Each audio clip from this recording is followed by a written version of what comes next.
Hello everyone. આજે આપણે standard 11th English સબ્જેક્ટમાં unit 1 the journey of my life from earth to Everest એમાં scene 4નું discussion કરવા જઈ રહ્યા છીએ.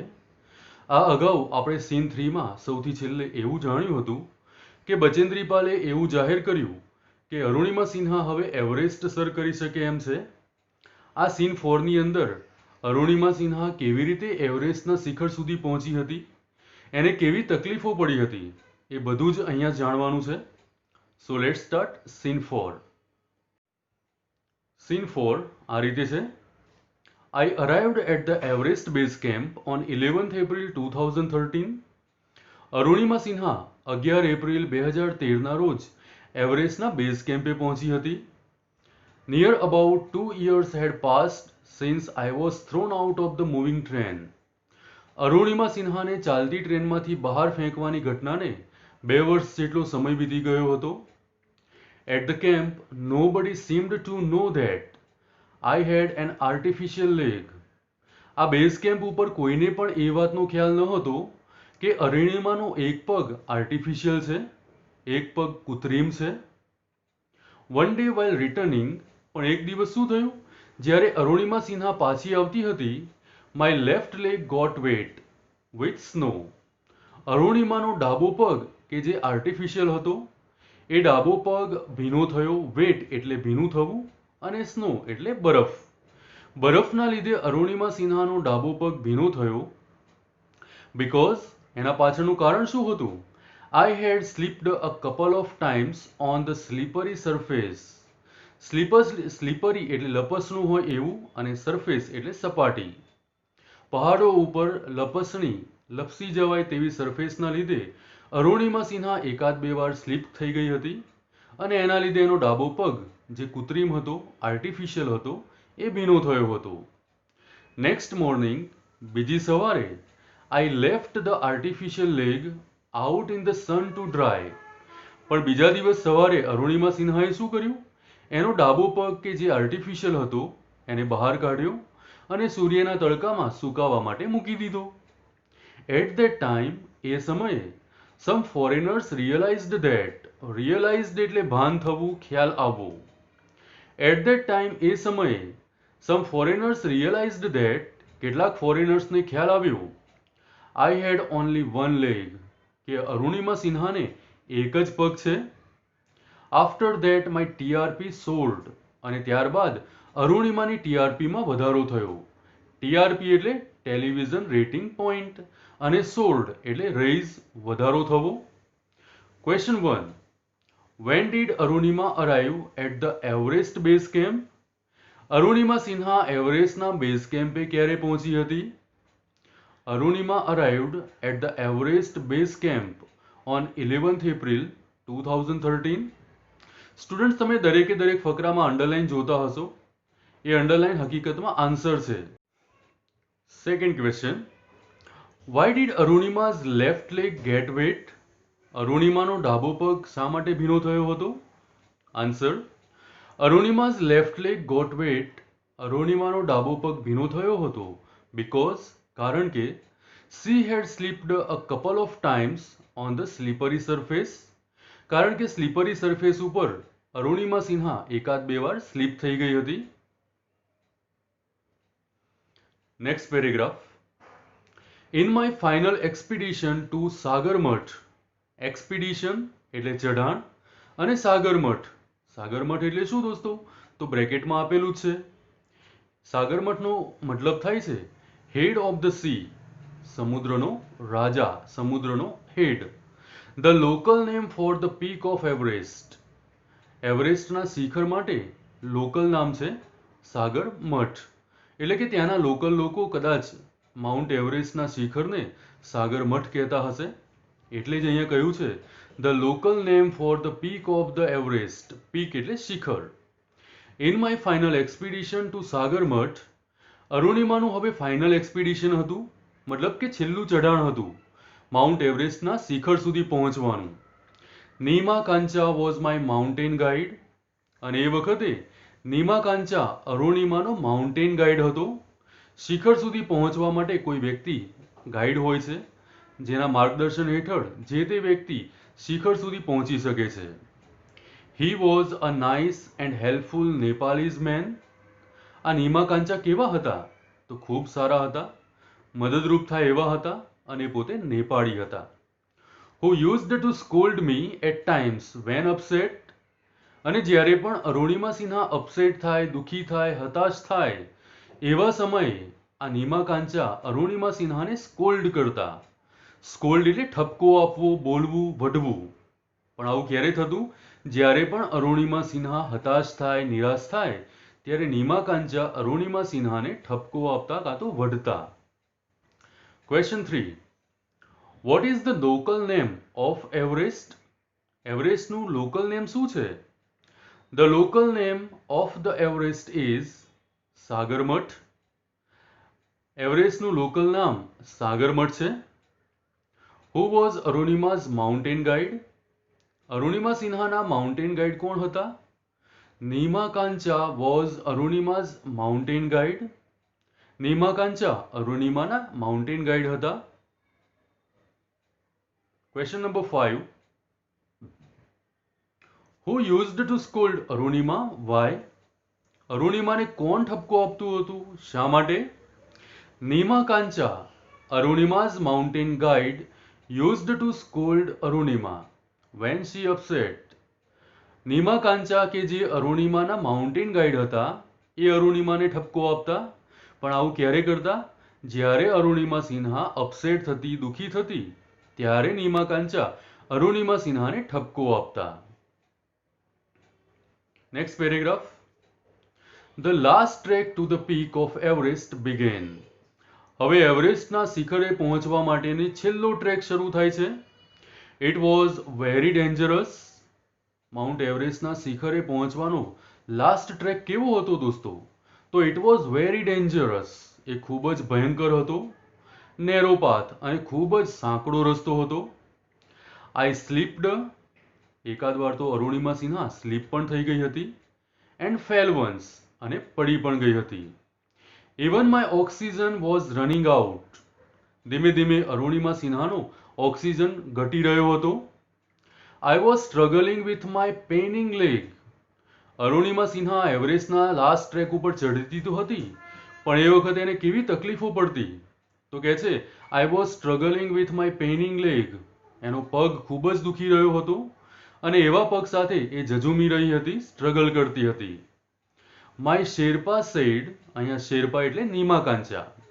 My sherpa said I must quit. Quit એટલે છોડી દેવું. નીમા કાંચા અરુણિમાને કહેતા કે હવે તમે આ ચઢાણ કરવાનું છોડી દો. But I knew that. પણ અરુણિમા સિન્હા એટલું તો જાણતા જ હતા. There was no going back. હવે અહીંયાથી પાછા જવું મતલબ વગરનું છે. There was no going back. હવે અહીંયાથી પાછા ફરવું નકામું છે. ભલે તમે એવરેસ્ટના છેલ્લા ટ્રેક સુધી પહોંચી ગયા તો તમને કોઈ યાદ નહીં રાખે. તમે શિખર ઉપર પહોંચશો તો જ તમને યાદ રાખશે. આમ પણ જીવનમાં કે તમે કોઈ પણ કોમ્પિટિશનમાં જુઓ તો જે પહેલા નંબરે હશે એને જ દુનિયા યાદ રાખતી હશે. તમે બીજા કે ત્રીજા નંબરે છો એ થોડાક સમય માટે યાદ રહેશે, પણ પછી એ બધું ભૂલાઈ જશે. જો તમારે પણ તમારું નામ મોટું કરવું હોય તો એવું કંઈક કરો કે જે તમારા જેવું બીજું કોઈ જ ના કરી શકે, તો પણ આપણું નામ ખૂબ મોટું થઈ જશે. તો અરુણિમા સિન્હા અહીંયા શું કહે છે?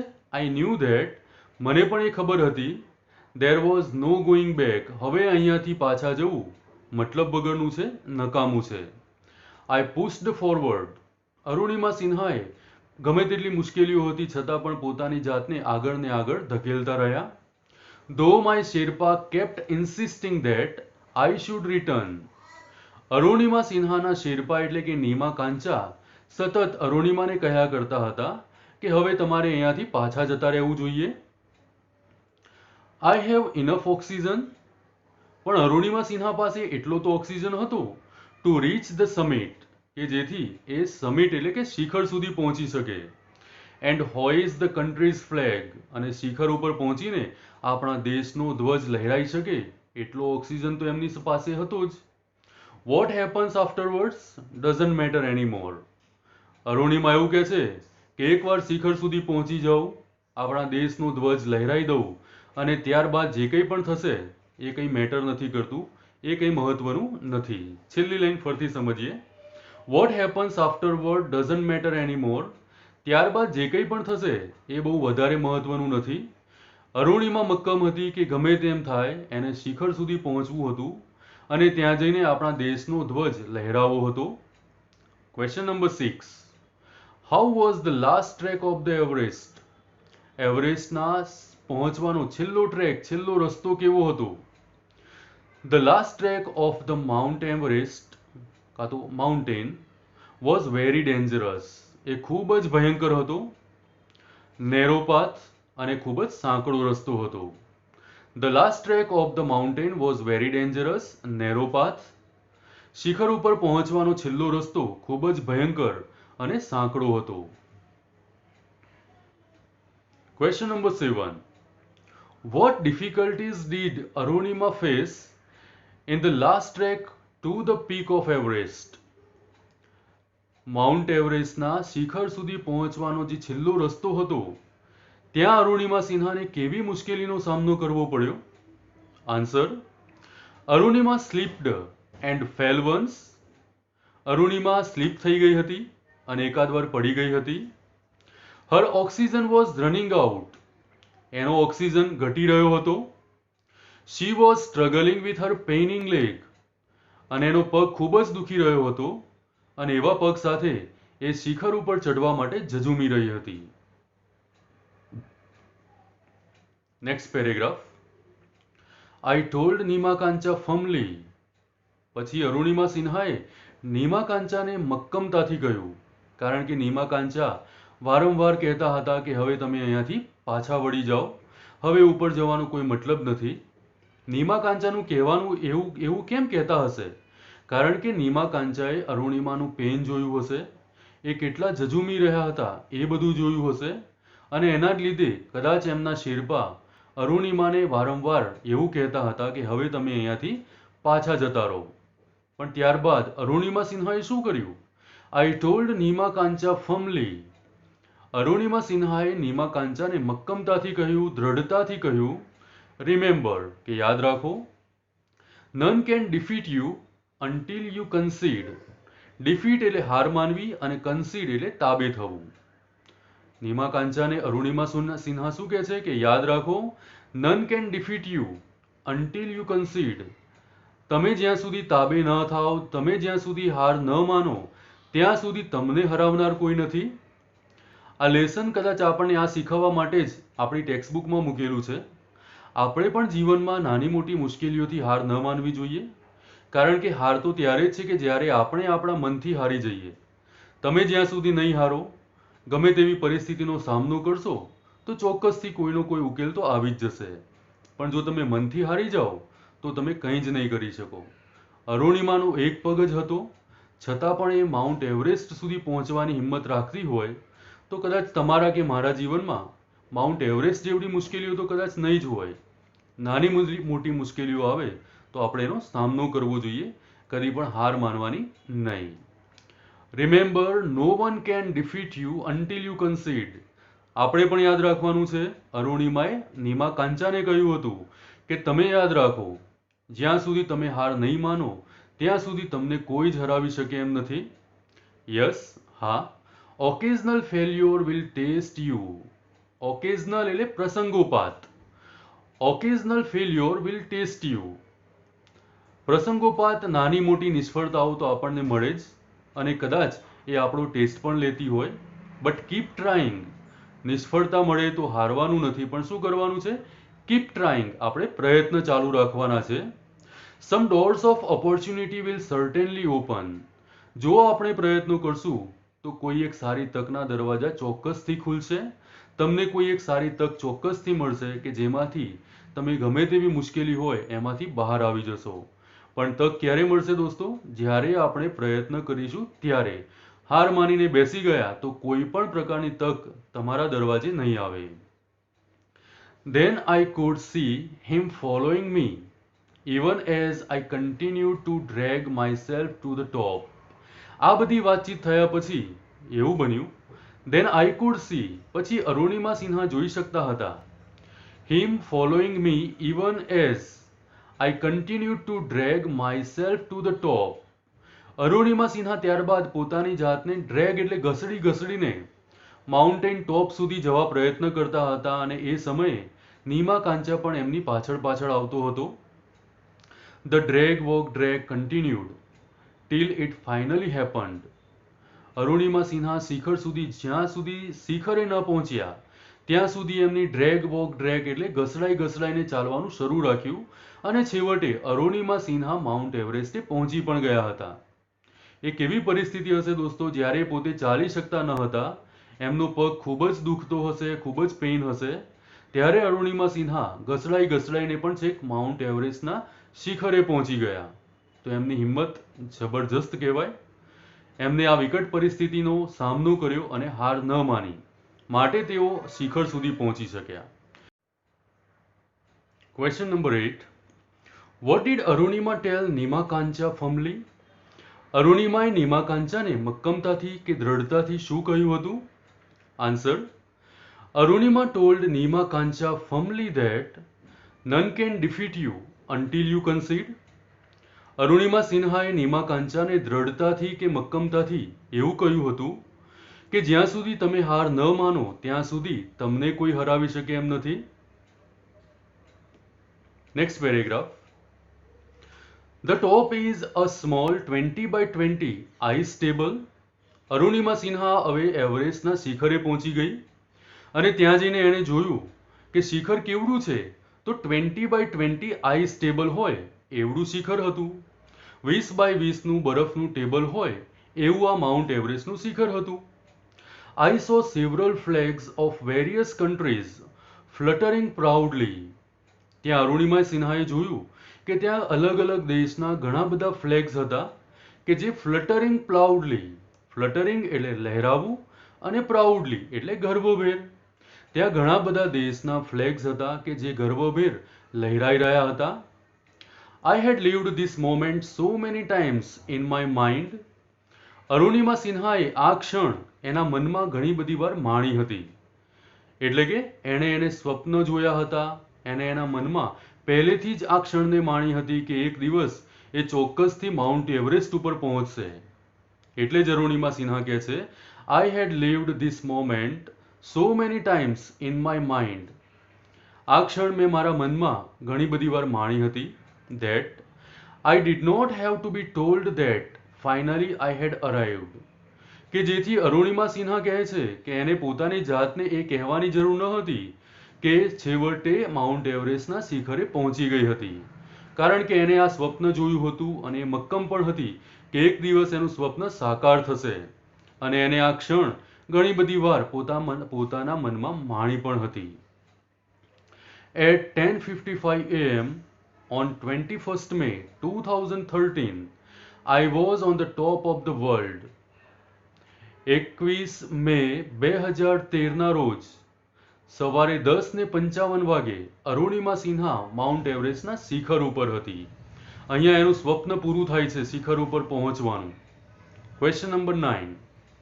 How is the top of Everest?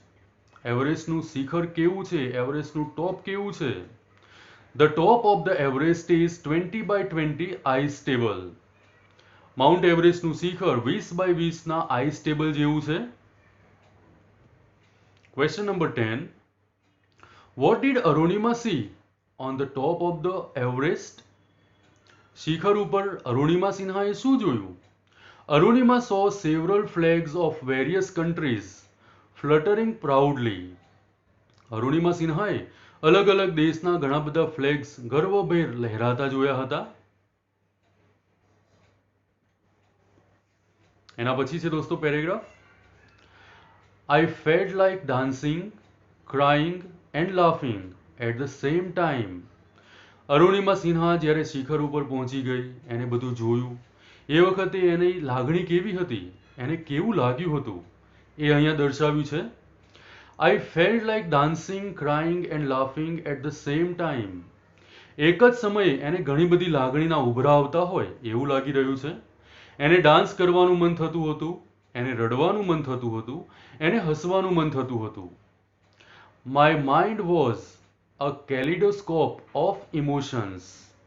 એનું મન જે હતું એ લાગણીઓના કેલિડોસ્કોપ જેવું હતું. આમ કેલિડોસ્કોપ એટલે હૃદયના ધબકારા થતા હોય, આમ શેપ હોય છે, એવા એના માઇન્ડમાં ઇમોશન્સ હતા. અલગ અલગ પ્રકારના ઇમોશન્સ એના મનમાં ચાલી રહ્યા હતા. એને ડાન્સ કરવાનું મન થતું, તો એને રડવાનું મન થતું, તો એને હસવાનું પણ મન થતું હતું. Everyone has a reason to be alive. દરેક વ્યક્તિને જીવિત રહેવા પાછળનું કોઈ કારણ હોય છે. Maybe this was mine. અને કદાચ આ અરુણિમા સિન્હા માટે રીઝન હશે કે એવરેસ્ટના શિખરે પહોંચવું. કારણ કે જ્યારે એક્સિડન્ટ થયું, એનો પગ કપાઈ ગયો, ત્યારે ખૂબ જ હતાશ હતી, નિરાશ હતી. પણ એને એક મિશન મળે છે, એક ગોલ મળે છે કે જેથી એને જીવવાનું મન થયું. એ વખતે એને એવું લાગ્યું હતું કે એનો જન્મ ફરી એકવાર થયો છે.